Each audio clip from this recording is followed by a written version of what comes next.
সামাজিক যোগাযোগ মাধ্যম এক্সের বিরুদ্ধে গুরুতর অভিযোগ করেছেন পাকিস্তানের সাবেক প্রধানমন্ত্রী ও তেহরিকি ইনসাফের প্রতিষ্ঠাতা ইমরান খানের সাবেক স্ত্রী জেমিমা গোল্ড স্মিথ। তিনি অভিযোগ করেন, ইমরান খানের কারাবাস ও জেলে তার অবস্থার বিষয়ে দেয়া পোস্টগুলো ইচ্ছাকৃতভাবে মানুষের কাছে পৌঁছাতে দেওয়া হচ্ছে না।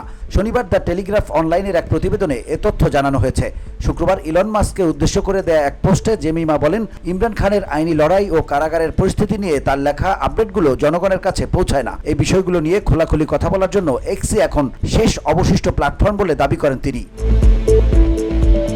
জেমিমার দাবি, ইমরান খানকে গত 22 মাস ধরে বেআইনিভাবে একাকী কারাবাসে রাখা হয়েছে। এ সময় তাদের দুই ছেলেকেও বাবার সঙ্গে দেখা করা বা এমনকি যোগাযোগের সুযোগ দেওয়া হয়নি। তিনি বলেন, একজন মৌলিক মানবাধিকার বঞ্চিত রাজনৈতিক বন্দীর দুর্দশার কথা বিশ্ববাসীর সামনে তুলে ধরতে এক্স অত্যন্ত গুরুত্বপূর্ণ ছিল, কিন্তু এখন তার পোস্টগুলোর দৃশ্যমানতা পাকিস্তান সহ আন্তর্জাতিক পর্যায়েও প্রায় শূন্যে নামিয়ে আনা হয়েছে বলে তিনি অভিযোগ করেন। VOD Bangla news desk.